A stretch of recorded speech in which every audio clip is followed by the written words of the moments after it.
반대교합이나 절단교합이 있는 경우에는 어떤 부작용이 있을까요? 좋아요와 구독을 부탁드립니다. 정상교합은 이렇게 아랫니가 있을 때 윗니가 살짝 포개는 것을 우리가 정상교합이라고 합니다. 그런데 이게 거꾸로 몰리는 것은 보통 주걱턱 환자들한테서 많이 나타나겠죠. 이걸 반대교합이라 하거든요.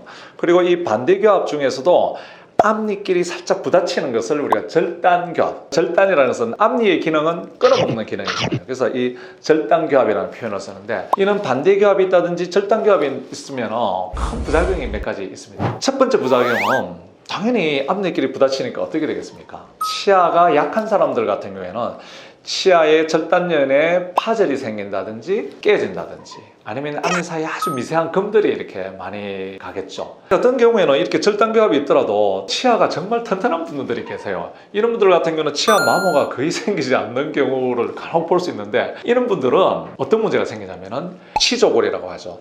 앞니를 감싸고 있는 잇몸뼈가 이렇게 많이 내려가게 됩니다. 보통 이렇게 치아와 뼈의 영향을 보면은 치아에 금이 간다든지 아니면 잇몸이 이렇게 많이 내려가는 큰 이렇게 두 가지 문제점이 있다고 그렇게 말씀을 드릴 수가 있겠습니다. 그 다음에 또 다른 문제점은 우리가 저작을 한다든지 아래턱이 움직일 때, 정상교합 같은 경우는요, 아래턱, 아래치아를 위에가 감싸고 있기 때문에 이 아래쪽 치아가 밥을 먹거나 이래서 이를 갈더라도 송곳니, 우리 견치유도라는 거 있죠. 송곳니가 탁 막고 있으면 얘가 송곳니면은 얘가 이렇게 밀려가지를 못하거든요. 그런데 말입니다, 이렇게 절단교합이나 반대교합이 있는 경우에는 막아주는 역할이 없어요, 위에가.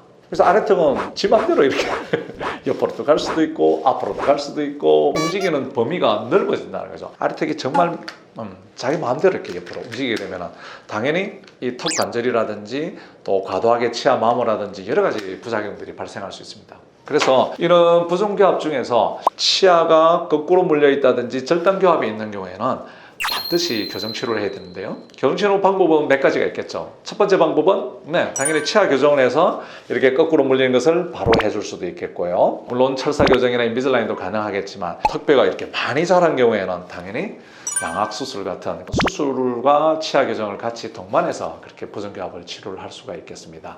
또 하나, 앞니 반대교합이나 절단교합이 있는 경우에는요, 이게 우리 턱 모양입니다. 입을 벌리고 다물 때는 턱 요런 방향으로 다물게 되는데, 얘가 아래턱을 다물려고 하는데 앞니끼리 지금 치아 하나가 툭 튀어나온 게 있어요. 그거에 탁 부딪혀가지고 얘 턱이 본래는 정상적으로 뒤로 다물어져야 되는데 얘가 탁 다물어지면서 가끔씩 삐끗하고 앞으로 밀리는 경우가 있거든요.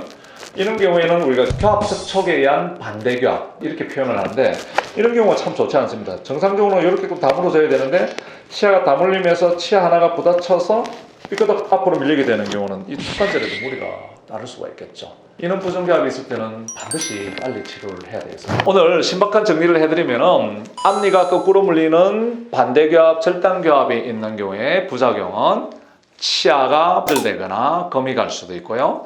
그리고 잇몸이 내려가서 벌트라고 이런 것들이 많이 생길 가능성도 있고, 또 마지막으로 하나 더 말씀드리면 턱관절, 턱관절에도 문제가 발생할 수 있다. 이렇게 정리를 해드리겠습니다.